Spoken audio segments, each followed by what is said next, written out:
Welcome back to another Daily Memphian Memphis Grizzlies podcast. This is your host, Drew Hill, joined as always by Chris Herrington. It's a road game pod today. I am in Salt Lake City. Chris is in Minnesota. And we have some Summer League games to talk about. We had a Cam Boozer debut on Saturday on the 4th of July. And then we had a second game in which the Grizzlies lost last night. Grizzlies versus Jazz. Darren Peterson, number 2 overall pick, taking on Cam Boozer, number 3 overall pick. And there's a lot to get into. We also had a couple offseason moves that we'll talk about. A Santi Aldama trade and a signing that continues the food theme, by the way, for the Memphis Grizzlies. So we will get into that later on in the pod. But first, let's talk Summer League, Chris. You had 2 games, I think 2 good performances from Cam Boozer, which everybody was excited to see. What stood out to you through 2 games of Cam Boozer Summer League? What were your initial takeaways on just the way that he has played so far? I think he demonstrated just what a solid basketball player he is all around. He's not a guy who's going to put up crazy highlights necessarily. He's not a guy who's going to go off as a scorer. He's not a natural scorer, but he's a complete basketball player. He can score from different places on the floor. He's a great passer for his size. He's a good rebounder. He is strong. He is patient. He's mature beyond his years, and all that stuff I think has been on display in these first 2 games. You can just see that he's just going to be just a really solid guy on both ends of the floor, who's going to, help foster winning basketball, even if he's not necessarily the guy who, oh my God, we're waiting for the night that Cameron Boozer goes off for 45. Like, that might never happen, but there may be a lot of 22, 10, and 7 with a win kind of games. Yeah, no, I think that's what struck me. The first possession of the first game was, I thought, great, and the Grizzlies also thought kind of encapsulated what he's capable of doing. Grizzlies win the tip. Cedric Coward hands the ball to Javon Small. Coward comes and sets a screen. Good screen, forces a switch, rolls to the basket. Small throws him the ball. He gets it, does a little reach around, dump off pass around a Day Mara to Taylor Hendricks, who gets it. Mara tries to recover on defense to block Hendricks' shot. Hendricks gives it back to Boozer, and then he dunks on a 7-footer. That to me couldn't have started, or you could have written it any better than right there on the very first possession for Cam Boozer, and the first possession for Grizzlies Summer League. I thought that was a great start, and then the rest of the games. The rest of that game and then the next game, I thought was just, again, sort of what you mentioned, a showcase of the passing, the playmaking, just the all around game that he has. I thought you saw some of the mid range jump shots, which he didn't do a ton in college. So that was good to see that he was Right. knocking some of those down. The 3-point shooting continues to be really good. And from being at Grizzly shoot around and practice these last couple days, that's something that's really struck me is just watching them shoot at the end of practice. So these shots are going in and it looks good, right? I think he's a very good 3-point shooter. And that's going to be a very good skill. We saw it at Duke, but it's a different thing to see it in person for yourself. Um, so I, This is something just to interject with you on the shooting, because I wrote about this a little bit after the combine. That's one of the things I really honed in on at the combine when he and Boozer and Caleb Wilson, because back then that was a discussion, right? Boozer versus Caleb Wilson. I really honed in on that at the combine when they went through their shooting drills, and just noted what a soft, repetitive, shooting motion that Boozer had, that it looked the same every time he shot it, and it had a nice arc and a nice soft touch. And it just, from the catch and shoot three, and he had a really great step back, in that game. So it's not just catch and shoot, but I think he's going to be a very significant 3-point shooter for his position. I agree. yeah, one of the things that you and I texted about, um, and that I still think is true watching these games, it just feels like if Zach Edey is healthy and out on the floor for the Grizzlies, that the combination of Edey and Boozer is really going to work, just Yeah. theoretically. Because how many times did you watch him make the correct read and the correct pass over these first two games? It wasn't perfect every time, but it was close. Like it was really solid all the way through. And it just feels like we're gonna watch Ty Jerome get a screen from Boozer at the top of the key. He's gonna drive it right, dump it to Boozer on the roll, and he's gonna find Zach Edey, who's just gonna stuff somebody in the basket. Like I can envision that, and I can see that happening, and the Well, Grizzlies spamming that over and over and over again. well, there was a play at the beginning of that second game in Salt Lake City where he found Javon Small for a catch and finish layup, with a pass from the top of the key. That's Javon Small. Now imagine like Zach Edey is your target. So I think he's gonna assist a lot, period, but assist to Zach Edey a lot specifically.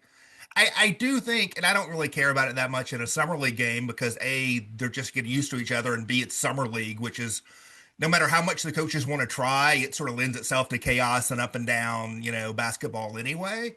But it's going to be an adjustment, for the Grizzlies, for the players, for the coaches, for everything, to make sure the ball is touching Boozer's hands a lot because he is a power forward, and so if you're not deliberate about it, he'll get lost in the mix just because of the position he plays.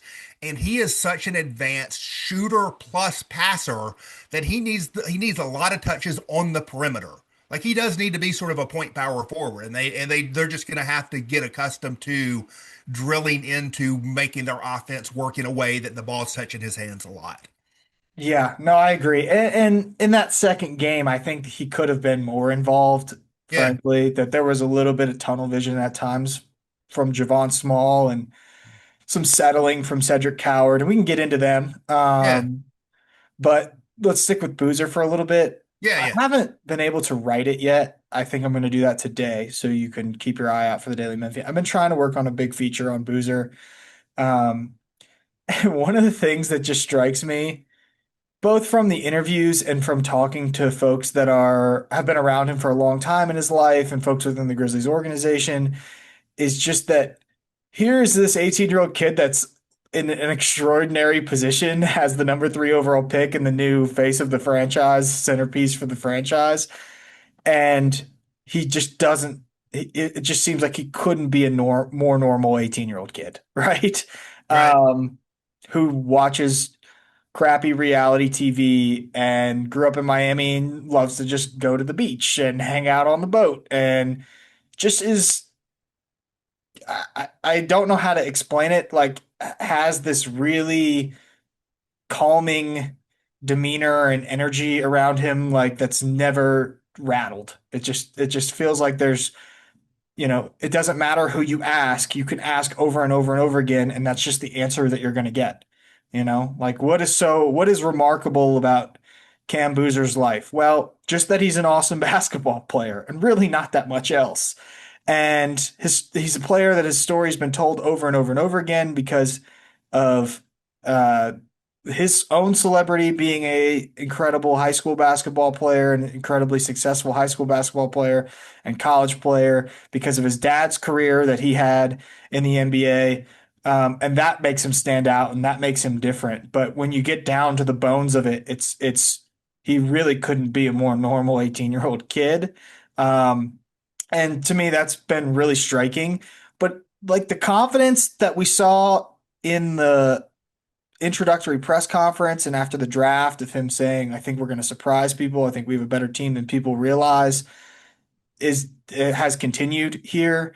And one thing that I think the Grizzlies, you know, circled, and I'll highlight this in the feature story with Boozer, was like this, the NBA is this sort of culture. I'd be interested to get your take on this, Chris, where it's like a lot of box score watching and highlights on a night to night basis. Right.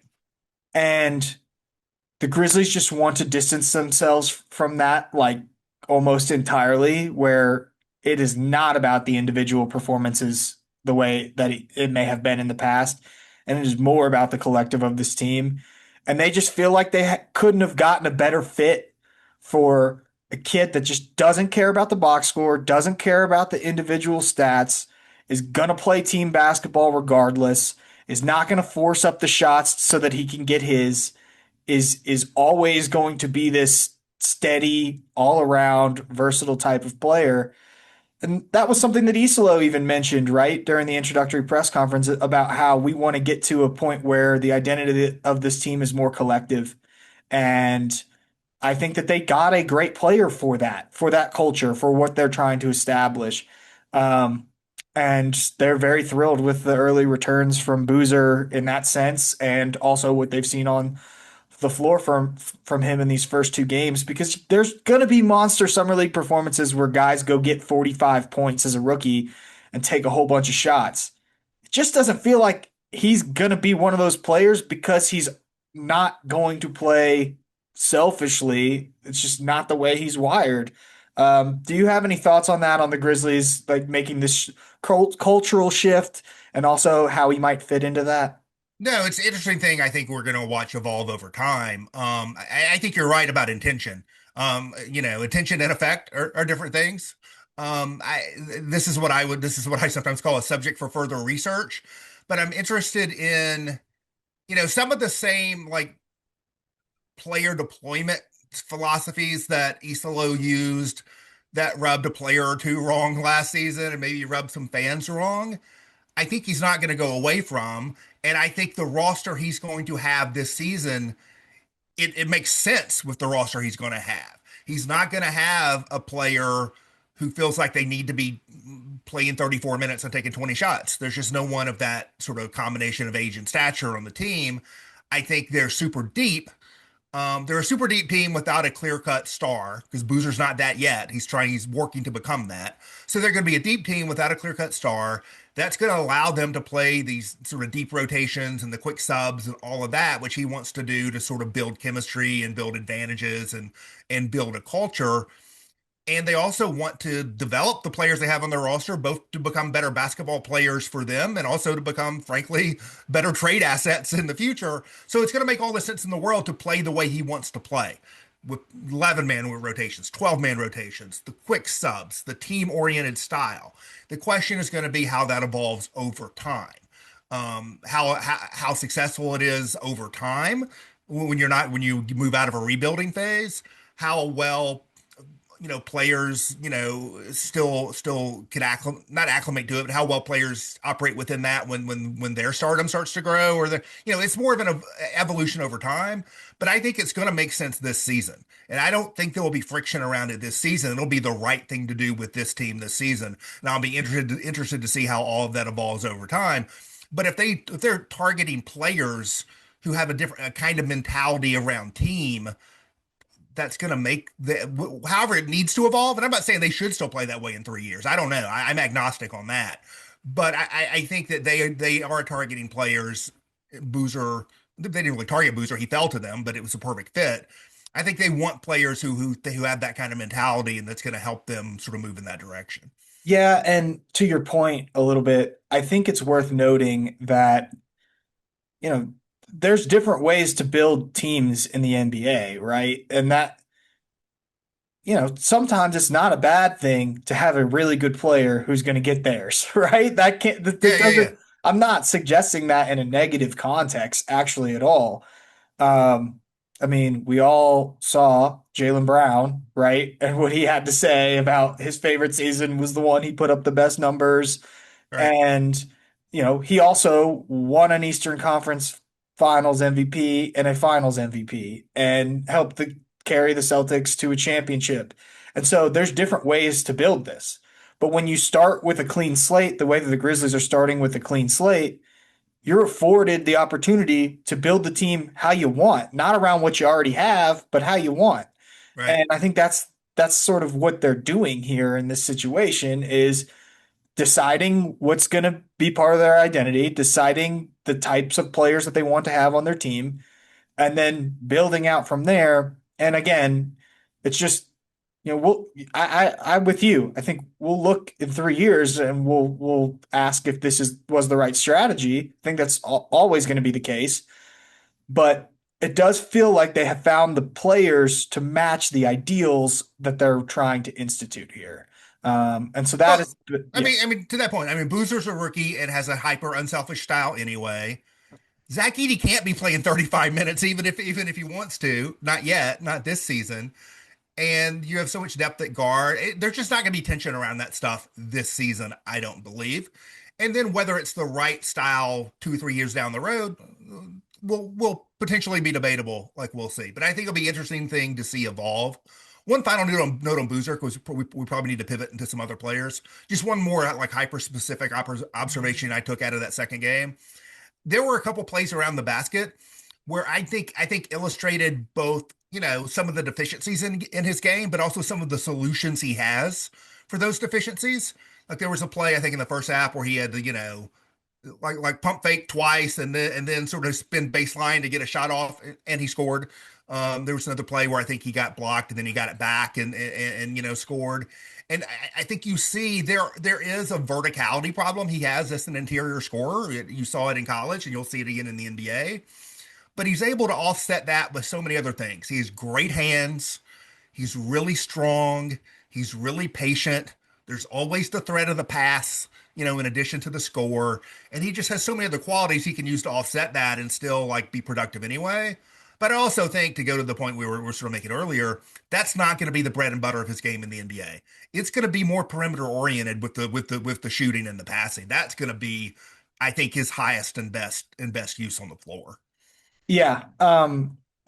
My last point on Boozer will be, uh, and I don't want to keep bringing this back to Ja, but they did, there was conversation about how Ja had specific value to Memphis because he seemed to always sort of represent the city, was a star that wanted to be in Memphis for a long time. I would just say, I'm getting that sense of from Cam Boozer as well that here's a kid that grew up in Miami, but from everyone I've talked to, there's genuine excitement that he landed where he did. And of course, you're just going to be happy to be drafted by any team, but that there was some level of match between organization and player that he felt particularly comfortable with, and also with coach. Yeah, And he is a player that has a dad that grew up in the NBA that understands hard coaching. There's a system that Isla is trying to put into place that is very direct, straightforward, and is going to be a lot of hard coaching that he is already getting at this point. And so it doesn't matter necessarily. He basically said, "I don't care what other people have said about Memphis. That doesn't right. matter to me. I was trying to find somewhere that would be a good basketball situation for me." And this feels like a great basketball situation for me. And, I found that I have found sort of and look, he even acknowledged like he can recognize part of the reason why Grizzlies fans loved Ja so much was because he was able to embrace the place and he's following that blueprint, right? He's going to do the same thing and he wants to, build something real here. He thinks that the team's going to be better than people think even in year one. And that confidence came out. I think you'll read it in the story, but he essentially said, "Look, I'm a player that can elevate the rest of the team. That's the type of player I am, and I plan to do that here." And so I'm excited for people to read that. Well, you bring up the dad, and I think this is an interesting point because in Carlos Boozer has shown a lot of clear enthusiasm for having his son in Memphis and with the Grizzlies. He's really demonstrated that, and that's interesting when you think about who he is and how the draft shook out. Because not only was he a former NBA All Star, but like the second pick was the Utah Jazz, where he played and made the All Star team and where he's employed. And the fourth pick was the Chicago Bulls in a major market where he also played. And there was no attempt to try to maneuver Cameron Boozer to either of those locations. There was not even a bare hint of like wanting that or trying to make that happen or being upset that it didn't happen at all. And you could easily imagine there could have been given those scenarios and who his dad is, and there was none of that. His dad is still employed by the Jazz and was at the game. Not last night. He wasn't in Grizzlies gear last night. He was in neutral gear last night, but Right. he was not in Jazz gear either. But he was at the first game in a Memphis Grizzlies hat. Uh, Cam was asked about that after the game and basically said, "Yeah, my dad works for the Jazz, but now that I'm on the Grizzlies, he is all Grizzlies. Like he is the biggest Grizzlies fan." So, um, Yeah, no, I think that's a very good point that you just made, that there was no maneuvering. In fact, as I think I've mentioned on this podcast before, the night or the day before the draft, when I talked to him, he seemed to know his son was going to Memphis and was very Right. excited about it. So, um, yeah, I think that touches everything we need to on Boozer. Let's move on to Cedric Coward. Wrote something last night off of the game. I mean, you take a look at the box score and you see, he scored in the 20s, and you would have thought maybe he played well. Low rebounds, low assists. But after the game, I mean, it couldn't have been more obvious the minute Cedric Coward walked in the room that he was very disappointed with the way that he had played. Um, and the coaching staff also challenged him both privately and publicly now to play better, to play more consistently. They have extremely high expectations for him in the summer league, and I don't necessarily think Cedric has played badly. So the shooting is going to come and go. Like you're going to Right. make shots, and there's going to be games you're not going to make shots. And I thought in the first game he looked pretty good outside of the shots not falling. Um, but I've found that very notable that he was disappointed with the first two performances, particularly with the effort defensively, thinking that he could be better. Now, Peterson is awesome, right? Like that is very clear. The first game was a little bit of a mirage, I thought, like because you had the 8 turnovers and a ton of shots to get a lot of points. The second game against Memphis was really good. So obviously he's playing again. He was defending a really, really good player. But I'm not panicking about Cedric Coward's summer league. In fact, I think he's been fine so far. Um, but I did find it kind of notable that he very much has been disappointed with these first two performances.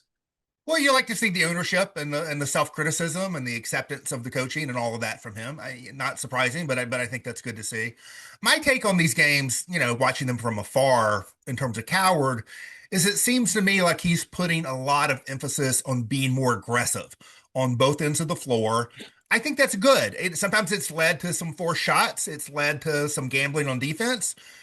But I think there was times last season, especially down the stretch, when they were, sorry, cup your ears, Grizzlies employees, if you're listening, when you were tanking last season, there were games where people were wanting, like, let's let Coward take over, and he would sort of blend in. He wouldn't force the issue. And I think you want him to be a more dynamic player on both ends and to push the bounds of his ability and to try to grow. I think the ball handling self creation is clearly a part of his game that's going to have to improve, and it needs reps to improve, and that's going to happen over time. But I think he was being more aggressive, which I welcome. I think once you get into regular season basketball with your real teammates in real games, you sort of calibrate that more or better. But I like the defensive activity we've seen from him in these two games. He started off game two like picking guys' pocket and taking it in for a dunk. He's had, I think, 3 or 4 blocks in 2 games, including some big athletic blocks at the rim. I've noticed some deflections. He was someone who was a good defender for a rookie last season, but given his wingspan and athletic ability, it was kind of surprising there wasn't more defensive playmaking, that he didn't sort of make more things happen. He was just sort of a solid guard your man guy. There wasn't a lot of activity there. And that's an area, a lot of focus has been on the 3-point shooting and the scoring. But to me, that's a growth area for him next season, is to take the rebounding and the physicality that he already plays with and add a little bit more disruption to it, right? In terms of steals and deflections and blocks and some of that. So I think that's been good to see.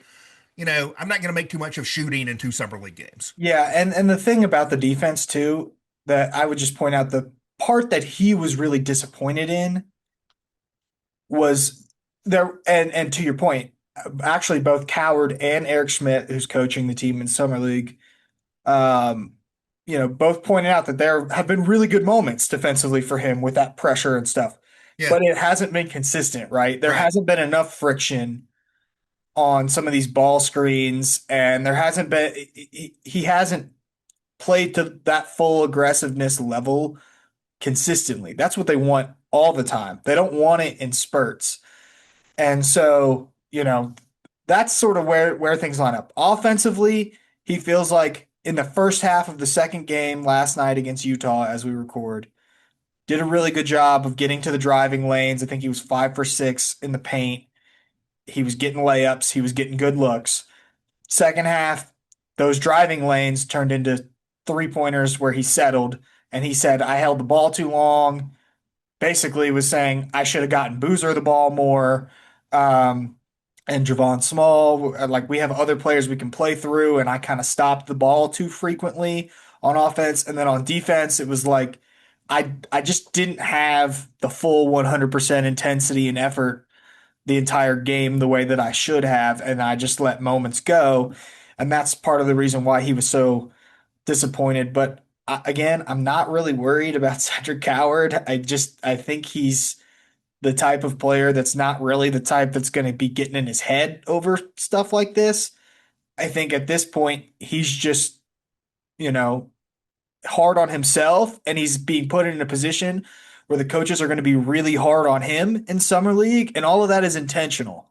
And this is part of like as I wrote last night, this is part of another element of their identity that they're wanting to establish, which is like this version of coaching that is not going to hold things back and is going to be more close to the European style where we're going to be really direct. We're going to call people out in front of other players. Where this isn't going to be a like I think one of the things Taylor Jenkins was really good at was building players up, right? Building Right. confidence up in players. I don't know if that's going to be Tomas Isolo's best skill. I think he's going to be really good at not worrying about hurting egos, right? And that's going to be the difference, I guess, between the two coaches. And you can argue which style is better. Or there's different ways to coach basketball teams, but Right. this is clearly something they're trying to establish. And one of the players that's being pointed to in Summer League is Cedric Coward, saying, "We are going to hold you to the ultimate standard. You are a returning player. You could be the best player on this Summer League team, and we need you at peak form." And so I think that's an interesting thing to follow as we look at the rest of Summer League. Uh, Before we move on to off-season stuff, I think there's at least one or two more players we should touch on. Javon Small, I thought he played well in the first game, but was had a little bit of the tunnel vision in the second game. I Right. thought he kind of got lost going, driving to the basket a few times, and maybe like Coward was on the ball a little too much and could have gotten off of it and gotten to teammates faster. But again, he's your third point guard as you look at the roster right now, I think, with You Ty see, Jerome. I they get think. they got so many. Depends on every time I do the depth chart, I end up having to do it a little bit differently. So I don't know. Depends on how you classify guys, right? You have Ty Jerome, you have Scottie Pippen. Is Cam Spencer a point guard? Is Walter Clayton a point guard? I don't know. Yeah, I think that question kind of comes down to is Cam Spencer a point guard? Right, right, Because then if you're going to say he's a point guard, then I think maybe Small is fourth. right. I think it's Ty and then Scotty and then Yeah, Javon. And I don't think because Cam Spencer can play off the ball pretty well. right. Um, but yeah, no, that's a good question. Have you made anything of Small's performances in the first two games? Not a lot. I do again. As much as you want to try to put structure into summer league, it still becomes summer league to some degree, and so Yeah. it's a space that leads to like the guard with the ball in his hands, like running down the floor and getting up shots. That just tends to be how what it becomes, and he's capable of both of those things. I think he looks like a real NBA player. Like what level is a different question, but I think he looks like a real NBA player. Um, my guess is over the course of the summer, as things sort itself out, I'm guessing they're going to open up a roster spot and then they'll have a decision to make about are we putting Javon Small in that 15th spot or are we putting Richie Saunders in the 15th spot? You can sort of go either way with that. You could potentially put Javon Small into that spot and put Richie Saunders into a two-way spot. Because another guy who looks pretty good is Jemai Mashak. I think that's a guy you'd like to still have on that two-way. Yeah. No, I would agree with that. Um, Carson Cooper, I thought didn't play as well in the second game, kind of like Small, Yeah, but athleticism popped in the first game and was flying around the floor, blocking shots. I think that you can totally envision that guy as a two-way big that's Yeah. like a breaking case of emergency type of guy for the Grizzlies in the front court. I've been impressed with what he's been able to do so far. How about you? Yeah, no, I think I'd never seen him play. At least I don't think, I don't know if I watched Michigan State last year because they didn't really have any first round prospects. So I didn't really make a point. Although historically, I've liked the Michigan State Tom Izzo teams. I didn't really watch them last year. I don't know if I'd ever noticed him or maybe even seen him play. So I'd go in cold with him. And in terms of, does this guy look like he's worth developing on a two-way? Or I would say yes. Like, from a pass fail standpoint, it's a pass for me. I don't really have much beyond that. All right, Kareem Lopez is out with a hamstring. He is doing work. Like I don't think this is something serious because he's practicing, and I'm seeing, Right. he's been running up and down the floor. They're just being extra careful because it's summer league, and ultimately, how much does it really matter? Um, I think they envision him as a player that sort of fits the same way as Boozer, that doesn't have to have the ball all the time. With the 21st pick, obviously, it's a little bit of a different scenario, but a player that they just think will probably, has enough indicators that it could translate to the NBA, as we've already mentioned on previous podcasts, that a big, strong guy of that size who has some things in the tool bag and has played in a professional league with a history of players working out in the NBA is just a pretty good bet to make. And so if he does get on the floor in Vegas, he'll be reevaluated when the team gets to Vegas tomorrow. But if he does get on the floor, I'll be interested to see what he can do. But I don't think there's much more to add on that. Other than it's just a little disappointing that he's not playing. But it doesn't. This isn't anything serious. Like again, I can see him in practice. Like he's moving pretty good. So, um, and then I think that's it. I mean, Taylor Hendricks had a great first game. He's day to day. He had a little thing going on in practice yesterday, but he was able to do some stuff. So he'll remain day to day, but he played well in the first game. Anyone else that You know, has I don't have a lot to say, but Omax has been playing. I thought it was yeah. interesting that he started at the three. He got pushed to the five so much for the Grizzlies during the tanking last year. He coming into the NBA, he was supposed to be more of a combo forward, maybe a big defender on the wing. So they put him a little bit more in that spot. He got to switch out and guard Peterson a little bit. He's been getting up a lot of threes and making, I don't know what the percentage is, but making more than more than one or two. He's made a few of them and looks comfortable out there as an activity guy who can defend multiple positions and spot up and shoot a three. And I think that's sort of what they want him to be at the back end of the rotation. And it looks okay. Yeah, I think the Grizzlies picking up his option was kind of a no-brainer, in my opinion, just because you do need energy guys. And there will be a time when somebody's in a slump and not playing well, and you need somebody to come in and give you a little burst. I think he's plenty capable of doing that. Yeah, I think that he has played pretty well through the first two games also. All right, let's move on to some offseason activity stuff. The Grizzlies did trade Santi Aldama to the Dallas Mavericks. They got back AJ Johnson, an extremely protected first round pick, if you even want to call it that. Um, and then two future second round picks. They also traded Tarek Baberovich, who's been stashed away in Europe for several years, to Dallas in that deal. It just felt like this was a consolidation trade, that there was just too many players on the wing. And so they needed to do something with Aldama. I would not be surprised at all if Santi Aldama goes and plays really well for the Dallas Mavericks. I think that he can be afforded maybe some good opportunity there, maybe more than he would have had given the loaded up front court and the pieces that they're wanting to see develop here in Memphis. Did you have any initial thoughts on the trade? And what did you make of the return specifically? Yeah, I mean, he's going to a situation where they're also a little overcrowded with those player types in Dallas. So we'll see how that shakes out with Cooper Flag, PJ Washington, Perez Johnson, who they just drafted, and some others. Bavarovich, if he comes over, is kind of roughly in that vein too. One of the things that I know I wrote, I think I probably said on the pod a few weeks ago, is that as the Grizzlies embark on this rebuild, one of the things, or continue on this rebuild, they'd already embarked on it, that one of the things they were going to have to do was go up and down the roster and ask themselves, are we going to have this player on their next contract? Do we want them on their next contract? Can we get them on a next contract we would want to have them on, etc.? Because whenever this version of the team reaches its peak, it's probably going to be on the next contract for a lot of these guys. Like maybe not a Boozer, right? But for a lot of these guys, it'll be on the next contract. So I think they'd ask themselves that up and down the roster. And I think they asked themselves that about Santi. And when the answer is yes, great. If the answer is no, it's time to see if you can recoup some value if you're not going to re-sign them to the next deal. So I think that's what happened with Santi. I think they recouped pretty decent value for him given his contract, which is not it's not a bad contract, but it's not a bargain deal either. At 17 million, there's a team option on it. I just think the situation there was they had drafted Boozer, who's going to lock down that position, power forward, for the foreseeable future.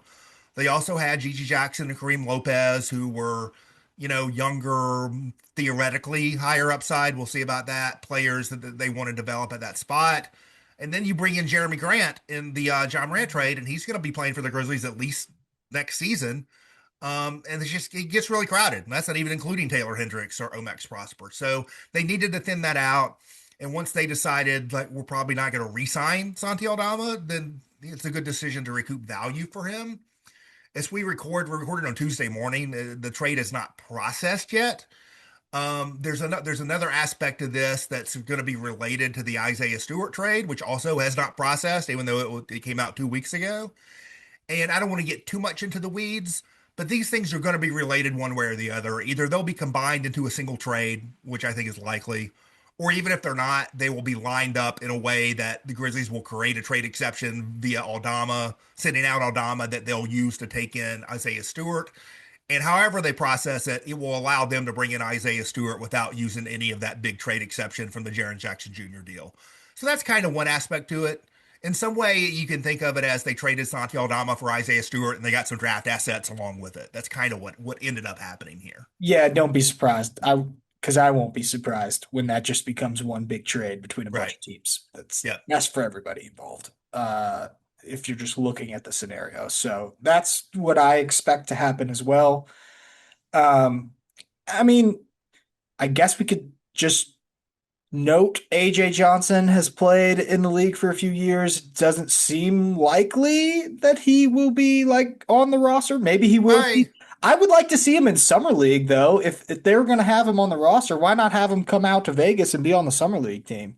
my no one from the Grizzlies has said or even hinted at this as far as I know, but my operating assumption is that AJ Johnson, who came over in the Aldama trade, and Chris Murray, who came over from Portland in the Morant trade, I just don't think either of those guys are going to be on the roster. Yeah, I don't think so either. The roster's too crowded. They haven't shown anything really relative to the other guys the Grizzlies have went out to purposely add and have already shown stuff. So I don't see it with those guys. But do you think it would make sense to at least like watch them in summer league? Well, Uh, Chris Murray is going into like year four. Like well, I he's get it. different. I mean, AJ Yeah. Johnson. Yeah, I mean, maybe I haven't really talked to anybody about that. I don't know. yeah, I neither. he's played 2 years for two different teams. He hasn't shown a lot. He's also super thin. He's kind of not the kind of guy the Grizzlies have been targeting necessarily. So I assume Dallas had some reason contractually for wanting to get that salary into the trade. And the Grizzlies have so much room in the short term that it didn't really hurt them. So you know, no one has indicated to me that he's not in their plans, but my assumption is that he is not in their plans. And lastly, a great example of the initial reporting of contracts being very different than the actual reality of the contracts. You had the Grizzlies signing Quentin Post. Well, he's expected to sign an offer sheet. And He has signed an offer sheet, I think, and then the Golden State Warriors have until midnight Eastern Tuesday night, depending on when you're listening, it may have already happened. Midnight Eastern Tuesday night to match or not match the offer sheet. which it seems unlikely that they would match it, given that they have to re-sign Draymond and they're trying to be flexible for the LeBron stuff.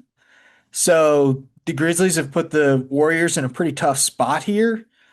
I think the reporting ultimately that came out was that this 3-year, $30 million contract is 9 million guaranteed for the first season if he comes to Memphis, and then it would be I think that's the only guaranteed part after this, and I think there would be some team options after that Right. on the other two. So parts of the deal. So not quite the uh, expensive deal that some thought it might be off the initial report. Honestly, for this season, It for doesn't this matter. They're season, way below the cap, right? Like, they could be paying him 20 million. It wouldn't matter for this season, right. right? It's the second and third years that could matter.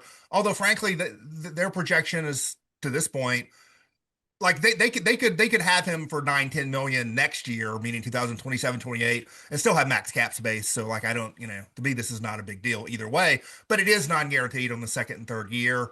Um I don't it's not clear to me whether Golden State's going to match it or not. Obviously the Grizzlies in extending the offer sheet think there's a chance they won't. They know that Golden State is in a tricky position right now, as you pointed out, because of maybe trying to sign LeBron. They have some agreement with Draymond Green, who has opted out about what he's going to get when he comes back in. They have apron tax issues. The Grizzlies did put some incentives in here in the contract to make it a little bit more complicated for the Warriors. So we'll find out. If you're listening, it may already happen, but we'll find out midnight Eastern Tuesday night. I think it makes a lot of sense for the Grizzlies. In fact, I think it makes so much sense that I wrote about it last week. In my Santi Aldama trade analysis, I had a thing at the bottom Fortune of teller that. Chris. Yeah, I had a thing at the bottom of that where Character readings machine right behind you. right there. Yeah, There you we go. He put was a using that. That's exactly what he was using to figure this out. I stuck a penny in the slot and it told me my weight and it told me the Grizzlies might sign a center to an offer sheet. But this is from my grandparents' catfish restaurant in Dewood, Arkansas, back in the day. I used to stand on that machine when I was a small child and shove pennies into it. I don't know if you can even see that. I don't know how this gets edited down on the pod. Certainly, if you're listening to the audio, you have no idea what we're talking about. Anyway, on the Quentin Post thing. So yeah, when I wrote my Santi Aldama trade thing last week, sort of breaking that down, I wrote at the bottom that I thought the Grizzlies still needed a third center on the roster for next season because Zach Edey, even in the best case scenario, I think is going to miss a meaningful number of games. Is he going to play back to backs? I'm guessing no. Dwight Stewart, I'm sorry, not Dwight Stewart, former Arkansas Razorback Dwight Stewart, Isaiah Stewart. Um, even in the best, if you go back over his career, he averages like 15 missed games a year, as most players do now in the NBA. So like they needed a third big. Post was, I thought, the best center still left in free agency, even though he was restricted. And I wrote that, maybe the Grizzlies do some kind of front loaded offer sheet to him, which is what they ended up doing essentially. And I think it's a good fit. He is not the physical, style of player that they have been going after in terms of Edey and Boozer and Stewart. He sort of counter programs that a little bit, but I think it's good that he counter programs it. He's a legit 7-footer. He's a good 3-point shooter. The percentage dipped last year, but he was 40% in year one, dipped down to 34%, but he's still one of the higher frequency 3-point shooters among that position in the league. I think he's a real shooter. He could pass a little bit. He survived in that Golden State offense, which requires a lot of read, react, and a lot of feel. And he started like 40 games for them the past 2 years. He played in that play-in game against the Grizzlies a couple years ago. Um, and I think he's a guy who can be the third string center and then play a lot of second string minutes over the course of the season. And while I don't think he would ever play with Edey, I can see him playing with Isaiah Stewart in some lineups. I think it's a good signing. We'll see if Golden State declines the offer sheet and the Grizzlies actually get Quentin Post. But I like it. Yeah, I would echo everything you just said there. Like having a change of pace big that can play in different types of lineups too. Yeah, You want to stretch the floor a little bit more, play Boozer and Post together. Now you got two 3-point shooters in the front court. So yeah, I think it gives the Grizzlies options if the Warriors don't match and he ends up on the roster. I think that and they again, as you said, they need a third center because Stewart's going to miss games, Edey's going to miss games. It's just the nature of the league, yeah. and you need some options. Also, it continues the food theme. Post being a big time cereal brand, so maybe we can get a few cereal options in FedEx I'd form. have to do my research and figure out what's Post versus what's General Mills versus what's Okay, Kellogg, here all we of go. that. I'm gonna read you. I You've literally done pulled it. it up. I pulled it Okay. up while you were talking. Here's some Post cereals: Fruity Pebbles, Raisin Okay. Bran, Oreos cereal, Honeycombs, Golden Crisp, Honey Bunches of Oats. Uh, those are the ones that I'm recognizing. The rest of these, Puffins, Weetabix, Honey O's, I mean, maybe when you he know, drops a high arcing three from the top of the key, that could be a honeycomb. there you go. Well, I mean, that is something that Pete Pranica says often. It honeycombs in and out. He Yeah, says yeah, that yeah. all the time on the broadcast. Uh, do you have a favorite of those cereals that I just named? I mean, I look, I, Raisin I'm Bran can I hit sometimes. It's I'm pretty not good. I'm not a raisin bran guy. I'm okay with a Honeycombs, not bad. One yeah. of its I'd probably go honeycombs. I'm not a raisin guy. I am a craisin guy. I don't think there's a craisin brand. Maybe they should look into that. Honey O's, good. Fruity Pebbles, classic. Yeah, but You know, not as an adult. I mean, not as an adult, but it's an iconic cereal. there are things I have clung to, but I don't think Fruity Pebbles. I think I'm too far gone for that. I'm definitely not eating Oreo cereal. What's like the most childish thing that you eat? I can tell you what mine is for I, sure. if I'm road tripping, which I do a lot, I have a hard time not buying a Little Debbie Nutty Bar at the gas station. That's for sure. I buy the Uncrustables and I put them in the fridge, Okay. and I will destroy an Uncrustable for lunch and just call it a lunch. If I'm especially if I'm busy and I'm on the move, I don't think anyone's ever too old for a good PB&J. A can Dr. Pepper and a Nutty Bar, that'll get me a couple hundred miles down the road. That's probably it. But anyway, yeah, maybe we can have a little cereal bar set up. Beef stew and cereal. It's what's for dinner at FedEx Forum. Ugh, that's rough. All right, I think that's it. There's more to life than basketball. You got anything this week, Chris? There's about to be for me. I mean, I've had a dearth of non-basketball in my life lately, but I'll be hitting the road later this week. I will be on the beach next week, so we probably won't have a pod, or unless you want to get someone I else. may try to get a guest for Okay, next so maybe we'll week. do that. Hopefully, we I, can set that up. yeah, I'll be on the beach next week, so I'm looking forward to that. Some books, some sangria. We'll be playing spades at night. I'm gonna cook some paella. I'm bringing my paella pan down to the beach, and so looking forward to that. I don't know what that is. Paella is a Spanish dish. I used to get paella tips from Mark Gasol in the locker room back in the day. Mark would not make seafood paella living in Memphis. He did not trust the seafood in Memphis, even from Whole Foods or whatever. He would do a lamb and chicken kind of situation. Anyway, I'm gonna do a seafood paella because we're down on the beach. I'll buy fresh seafood down there. It's a Spanish rice dish with saffron and paprika as seasoning. Interesting. Okay. Yeah, I've gotten into the cooking, but I had not heard of that. But I've just been hanging out, man, getting my back deck ready for football season at my house, getting the string lights hung up and, preparing for the real football to come now that the other football is over for the summer. Disappointing result for Team USA yesterday in the World Cup. They were showing the game on the big screen, by the way, in Salt Lake City. And you could hear like the fans in the arena, and I think it was still happening. I think it might have happened in between games, although I'm not 100% sure. But like when United States scored the one goal that they did of the game, uh, there was like a cheer in the arena, like people were watching it, and it wasn't on the big screen at that time. But anyway, yeah, that's what's going on with me, and then I'll be in Las Vegas, at least for the first Grizzlies game. We'll see who plays tomorrow night for the team. Or I should say tonight. We'll see who plays tonight for the team. Uh, Traditionally, historically, they haven't used like the main rostered players in the last Salt Lake City game. Well, I would it's also a back to back. It's a back to back. Yeah. I would expect all the main guys to try to give it a go. We'll see on Lopez, but to try to give it a go in that first game in Vegas on the 10th, just because it's a national TV primetime thing, Wilson versus Boozer. So we'll be back next week, or I will be back next week with a guest. And Chris, I hope you have a good time on vacation. But for Drew and for Chris, we're out of here.